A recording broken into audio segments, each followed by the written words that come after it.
Welcome to programming guru for you and good evening. ఈ వీడియోలో PHPలో డిఫరెంట్ టైప్స్ ఆఫ్ ఫైల్ మోడ్స్ని explain చేస్తున్నా. So listen carefully. So it's examination point of view it's very very important concept. చూడండి, ఇక్కడ 3 different types of file modes ఉన్నాయి. First one read mode, and second one write mode, and third one append modes. So వీటి గురించి కొంచెం క్లియర్గా చూద్దాం. చూడండి, ఇక్కడ ఫస్ట్ వన్ రీడ్ మోడ్ చూద్దాం. చూడండి, to open A file for reading అంటే దీని మీనింగ్ ఏంటంటే మీ సిస్టంలో ఉన్న ఎగ్జిస్టింగ్ ఫైల్ ఓపెన్ చేసి అందులో ఉన్న కంటెంట్ మీరు రీడ్ చేయాలనుకుంటే ఆర్ డిస్ప్లే చేయాలనుకుంటే అలాంటి కేసెస్లో రీడ్ మోడ్ను ఉపయోగించి ఫైల్ని ఓపెన్ చేయాలి. క్లియర్? రైట్. ఇక్కడ చూడండి, ఎగ్జాంపుల్ తీసుకున్నాం. ఇక్కడ ఫైల్ ఓపెన్ చేస్తున్నాను.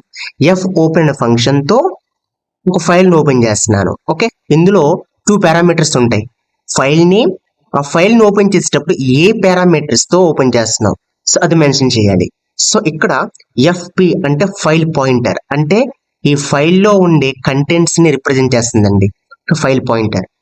I hope it's very clear. So ఇంకా మీకు ప్రాక్టికల్గా ఎక్స్ప్లెయిన్ చేస్తే ఇంకా క్లియర్గా అర్థమవుతుంది. Let me complete the theory parts. Next second one write mode. So ఇక్కడ చూడండి, to open A file for reading అంటే దీని మీనింగ్ ఏంటంటే మీ సిస్టంలో ఉన్న ఎగ్జిస్టింగ్ ఫైల్స్ ఓపెన్ చేసి అందులో మీరు కంటెంట్ని కనుక రైట్ చేయాలనుకుంటే ఆర్ ఇన్పుట్ చేయాలనుకుంటే అలాంటి కేసెస్లో ఆ ఫైల్ని మీరు రైట్ మోడ్లో ఓపెన్ చేయాలి. Clear? Right. Third one append modes. So ఇక్కడ అపెండ్ మోడ్ అంటే ఏంటంటే to open A file for appending అంటే ఎగ్జిస్టింగ్ ఫైల్స్ని మీరు ఓపెన్ చేసి అందులో కంటెంట్ మీరు ఎడిషనల్గా యాడ్ చేయాలి అనుకుంటే అలాంటి కేసెస్లో ఒక అపెండింగ్ మోడ్లో ఆ ఫైల్ని ఎగ్జిస్టింగ్ ఫైల్ని ఓపెన్ చేయాలి. I hope it's very clear. Now ఇక్కడ చూడండి, ఒక ఎగ్జాంపుల్ తీసుకున్నా. ఎఫ్ ఓపెన్ ఫంక్షన్ ఉపయోగించి ఫైల్ని ఓపెన్ చేస్తున్నాను. సో ఇప్పుడు మీకు క్లియర్గా ప్రాక్టికల్గా ఎక్స్ప్లెయిన్ చేస్తాను. నేను రీడ్ మోడ్ను యూజ్ చేసి ఒక ప్రోగ్రామ్ ఇంప్లిమెంటేషన్ చేశాను. రీడ్ అంటే ఏంటి? ఫైల్స్ నుంచి డేటాని రీడ్ చేయడం. ఓకే, చూడండి, read the data from the files. Right, ఒక ఫైల్ నుంచి డేటాని రీడ్ చేస్తున్నాను. దానికి సంబంధించి ప్రోగ్రామింగ్ ఇదంతా. ఓకే, సో ఇప్పుడు ఈ ప్రోగ్రామ్ నేను వేరే నోట్ ప్యాడ్లో తీసుకుంటున్నా. ఇక్కడ చూడండి, ఇక్కడ నేను ఒక ఫైల్ను ఓపెన్ చేసి ఓకే అందులో ఉన్న కంటెంట్ని రీడ్ చేస్తున్నాను.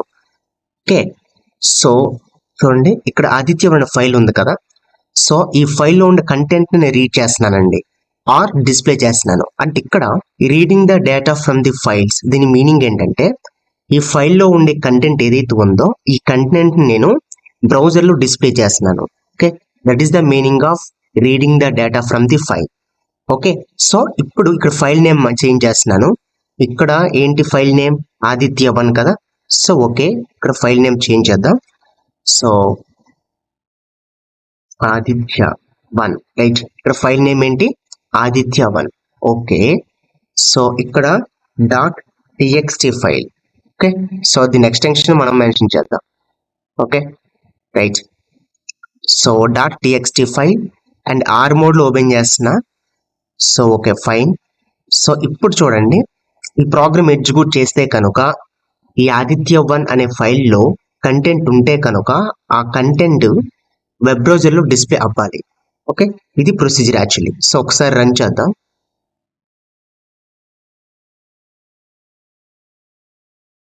చూడండి, ఇక్కడ రీడ్ని ఇస్తున్నా. ఇప్పుడు బ్రౌజర్ ఓపెన్ చేయండి. ఇక్కడ URL మెన్షన్ చేయండి. Local host /my programs. So ఇక్కడ చూడండి, రీడ్. చూడండి, welcome to programming guru for you. ఈ వెబ్ పేజ్లోకి ఈ కంటెంట్ డిస్ప్లే అయింది. అంటే ఈ కంటెంట్ ఎక్కడి నుంచి అండి డిస్ప్లే అయిందంటే ఓకే ఫైల్స్లో ఉన్న కంటెంట్ ఇక్కడ డిస్ప్లే అయిందండి. That is the meaning of reading the data from the file. I hope it's very clear. మరైతే ఈ కంటెంట్ నిజంగానే ఆదిత్య1 అనే ఫైల్లో ఉందా ఒకసారి చెక్ చేద్దాం. రైట్, సో చూడండి, సో ఇదే కదండి. సో ఈ ఫైల్ ఓపెన్ చేయండి. చూడండి, welcome to programming guru for you. చూసారా? ఓకే, చూడండి, మేమే చేస్తున్నా. చూడండి, ఈ ఫైల్లో ఉన్న ఈ కంటెంట్ ఏదైతే ఉందో ఈ కంటెంట్ అనేది బ్రౌజర్లో డిస్ప్లే చూసారా? సో ఈ ప్రాసెస్నే reading the data from the files అంటాం. I hope it's very clear. Now second one ఏంటి, write the data to the files. ఇప్పుడు ఫైల్లో మనం డేటాని మనం రైట్ చేయాలి ఆర్ ఇన్పుట్ చేయాలి. సో రైట్, ఇప్పుడు చూద్దాం.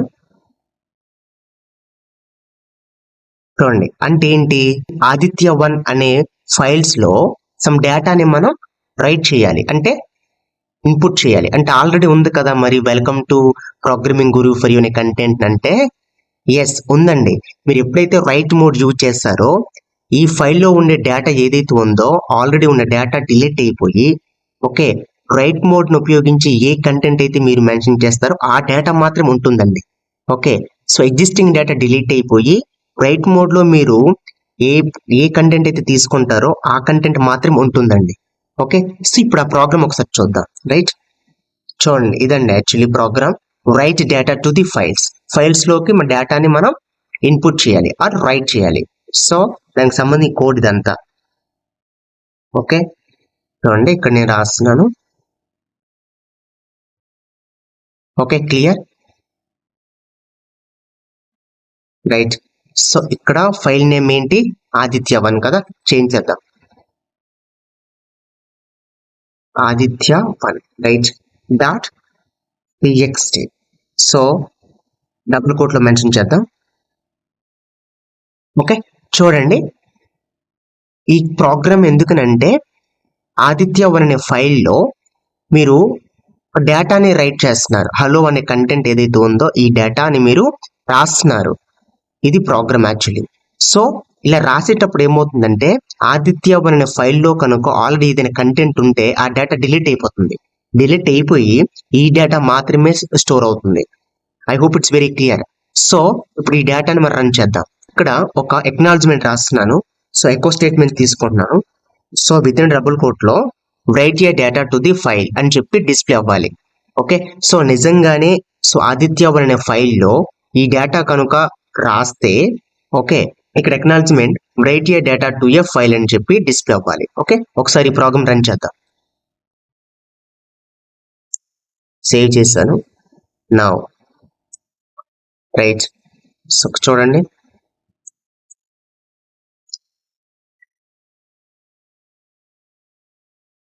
చూడండి, write a data to the file. Right, ఇప్పుడు ఆ ఫైల్ ఒకసారి ఓపెన్ చేసి చూడండి ఒకసారి. సో ఇదే కదండి ఆదిత్య1. రైట్, చూడండి ఈ ఫైల్ నేమ్, చూడండి ఫైల్ నేమ్ ఆదిత్య1 అని మెన్షన్ చేశాం కదా. సో ఇక్కడ హలో అనే వర్డ్ ఉందా లేదా ఒకసారి చెక్ చేద్దాం. చూడండి, హలో అనే డేటా ఉంది. I hope it's very clear. So ఈ ప్రాసెస్ నే right the data to the files. Now last one ఏంటి, అపెండ్ మోడ్స్. అపెండ్ మోడ్స్ వల్ల యూజ్ ఏంటంటే ఫైల్స్ లో ఆల్రెడీ ఉన్న కంటెంట్ డిస్టర్బ్ చేయకుండా అడిషనల్ గా సమ్ డేటాని మీరు యాడ్ చేయాలనుకుంటే అలాంటి కేసెస్ లో మీరు అపెండ్ మోడ్ ని ఇంప్లిమెంటేషన్ చేయాలి. ఇప్పుడు అపెండ్ ప్రోగ్రామ్ ఇంప్లిమెంటేషన్ చేద్దాం. రైట్, నా ప్రోగ్రామ్ ఓపెన్ చేస్తున్నా. చూడండి ఇక్కడ నుంచి, రైట్, ఇక్కడ తీసేసుకుంటున్నా. సో ఒకసారి ప్రోగ్రామ్ రన్ చేద్దామండి. రైట్, సో ఇప్పుడు రన్ చేస్తే, ఓకే, ఈ ఆదిత్య1 అనే ఫైల్స్ లో, okay, welcome to programming guru for you అనే కంటెంట్ అడిషనల్ గా యాడ్ అవ్వాలి. సో ఎగ్జిస్టింగ్ ఉన్న డేటా ఏంటి, హలో. ఓకే, ఈ హలోకి ఈ కంటెంట్ యాడ్ అవ్వాలి. ఓకే, రైట్, ఒకసారి ఇప్పుడు ఆదిత్య1 అనే ఫైల్ ఓపెన్ చేసి చూద్దాం. ఫస్ట్ ఈ ప్రోగ్రామ్ రన్ చేద్దాం. రైట్, రన్ చేస్తే ఇక్కడ డేటా ఏమైనా డిస్ప్లే అవ్వాలంటే data is updated to a file అని చెప్పి డిస్ప్లే అవ్వాలి అక్నాలజ్మెంట్ లో. ఓకే, సో ఒకసారి ప్రోగ్రామ్ సేవ్ చేస్తున్నాను. సో రన్ చేద్దాం. సో చూడండి, data is updated to a file. So ఫైల్లో డేటా అప్డేట్ అయిందంట. ఒకసారి చూద్దాం, చెక్ చేద్దాం ఫైల్ని. ఓకే, ఆదిత్య1 అనే ఫైలే కదా. సో ఒకసారి చూడండి, ఓపెన్ చేయండి. చూడండి, hello and welcome to programming guru for you. చూసారు, అప్డేట్ అయింది data. I hope it's very clear.